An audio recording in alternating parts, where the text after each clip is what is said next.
ادا کرتا ہوں پاکستان کو معاشی طور پہ بحال کرنے کے لیے وہی ٹیم حکومت میں آئی ہے جس نے پاکستان کو ڈیفالٹ ہونے سے بچایا تھا، اور منتخب وزیر اعظم شہباز شریف صاحب کو ایوان نے نہایت بھرپور مینڈیٹ کے ساتھ وزیر اعظم منتخب کیا ہے۔ لیکن اس کے ساتھ ہی مجھے افسوس ہے کہ جو اپوزیشن ہے جس قسم کا کلچر اور روایات قائم کر رہے ہیں وہ زیادہ حوصلہ افزا نہیں۔ اب 8 فروری کے انتخابات ختم ہو چکے ہیں اور خود اپوزیشن اسمبلی کا حلف اٹھا کے اسپیکر، ڈپٹی اسپیکر اور وزیر اعظم کے انتخابات میں شریک ہو کے 8 فروری کے نتائج کو قبول کر چکی ہے۔ لہٰذا اب اس کا فرض ہے کہ وہ اسمبلی کے اندر اپنا اپوزیشن کی حیثیت میں مثبت کردار ادا کرے، اور ہم سب مل کر پاکستان کو جو معاشی چیلنجز ہیں ان سے نکالنے کے لیے ایک معاشی نیشنل ایکشن پلان پر اتفاق رائے کریں، جس طرح کہ ہم نے دہشت گردی کے خلاف مل کر ایک نیشنل ایکشن پلان بنایا تھا۔ آج وزیر اعظم صاحب نے بہت وضاحت کے ساتھ جو ملک کی بیلنس شیٹ ہے اس کا نقشہ پیش کیا ہے کہ تقریباً جو وفاقی حکومت کے محاصل ہیں، جو کل رقم وفاقی حکومت کے پاس آتی ہے وہ لگ بھگ 7,300 ارب روپے ہے، جبکہ صرف قرضوں کی ادائیگی کا بوجھ 8,000 ارب کا ہے۔ تو اس کا مطلب یہ ہے کہ ہمیں قرضوں کی ادائیگی میں بھی 700 ارب کا خسارہ ہے، اور اس کے علاوہ جو ہمارا 1,800 ارب کا دفاع کا بجٹ ہے، ہمارا جو 700 ارب سے زیادہ حکومت چلانے کا خرچہ ہے، تقریباً 800 ارب پینشنز کا خرچہ ہے، اسی طرح کوئی 1,200 ارب سبسڈیز اور صوبوں کو ٹرانسفرز ہوتی ہیں، پھر کوئی تقریباً اسی طرح 1,000 ارب کا ڈیولپمنٹ بجٹ ہے، وہ سب کا سب بھی خسارے میں اور ادھار کے اوپر ہے۔ تو ایک ایسی کمپنی یا ایک ایسی معیشت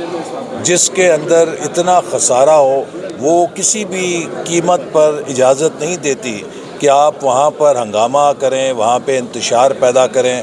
وہ اس بات کا تقاضا کرتی ہے کہ پوری قوم مل کر پاکستان کو اپنے پیروں پہ کھڑا کرنے کے لیے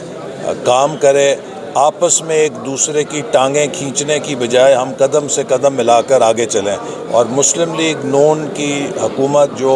ہمارے اتحادی جماعتیوں کے تعاون سے بنی ہے، اس کی سب سے پہلی ترجیح یہی ہوگی کہ ہم ملک کو معاشی طور پہ اپنے پیروں پہ کھڑا کریں، دوسرے نمبر پر ملک کے اندر جو محاذرائی ہے اسے کم کریں، تیسرے نمبر پہ عوام کو مشکلات سے نجات دینے کے لیے، مہنگائی کو کم کرنے کے لیے، بے روزگاری کو کم کرنے کے لیے، غربت کو کم کرنے کے لیے اقدامات اٹھائیں۔ اسی طرح پاکستان کا سب سے مضبوط سرمایہ، سب سے مستقبل کا کارگر سرمایہ ہمارے نوجوان ہیں، اور آج وزیر اعظم نے وضاحت سے کہا کہ ہماری تمام تر توجہ نوجوانوں کو 21ویں صدی کے ہنر دینے پر مرکوز ہوگی۔ ہم انہیں کٹا کٹی یا مرغی انڈے کی معیشت کے لیے تیار نہیں کریں گے، ہم انہیں ڈیجیٹل ریولوشن کے لیے، ڈیجیٹل اکانومی کے لیے تیار کریں گے۔ اسی طرح جو ہمارے پسماندہ علاقے ہیں ان کی پسماندگی دور کرنے کے لیے بھی ہم نے پچھلے دور میں پروگرام شروع کیا تھا، اس کو آگے بڑھائیں گے تاکہ پاکستان میں مساویانہ ترقی ہو۔ اور میں سمجھتا ہوں کہ ہمیں اگر ملک کو مستقبل میں دوبارہ بحرانوں سے بچانا ہے، ملک کے لیے ضروری ہے کہ ہم ایک ایکسپورٹ لیڈ معیشت بنیں اور ملک میں ایکسپورٹ ایمرجنسی نافذ کریں۔ پاکستان کے زراعت سے، صنعت سے، سروس سیکٹر سے، ہر شعبے سے ملک کی برآمدات کو بڑھانے کے لیے ہنگامی طور پہ کام کریں۔ تو یہ ایک بہت بڑا ایجنڈا ہے، اس کے لیے ہم پاکستان کے جو اوورسیز آبادی ہے اس کا بھی تعاون حاصل کریں گے۔ میں دعوت دوں گا ہر وہ پاکستانی جس کے پاس کوئی صلاحیت ہے، ہنر ہے، تجربہ ہے، علم ہے، وہ اگر کسی بھی شعبے کا ماہر ہے اور وہ پاکستان میں کوئی خدمت سر انجام دینا چاہتا ہے، کنٹریبیوٹ کرنا چاہتا ہے، تو اس کے لیے وقت ہے کہ ہم ٹیم پاکستان بن کے کام کریں، وہ ہم سے رابطہ کریں، ہم ان کی صلاحیتوں سے فائدہ اٹھائیں گے۔ اور اگر وہ ملک کے اندر کوئی انویسٹمنٹ کرنا چاہتے ہیں، ملک میں کوئی پروجیکٹ کرنا چاہتے ہیں، تو ان کی ہم فیسیلیٹیشن کریں گے۔ دنیا بھر میں جو ممالک ہیں، چائنا ہے، ملیشیا ہے، انڈیا ہے، کوئی بھی سنگاپور ہے، ان کے اوورسیز پاپولیشن نے وہاں پر آئیڈیاز کے ذریعے، انویسٹمنٹس کے ذریعے، اپنے تجربے کے ذریعے بے حد اہم کردار ادا کیا ہے۔ تو اوورسیز پاکستان کے اپنے جو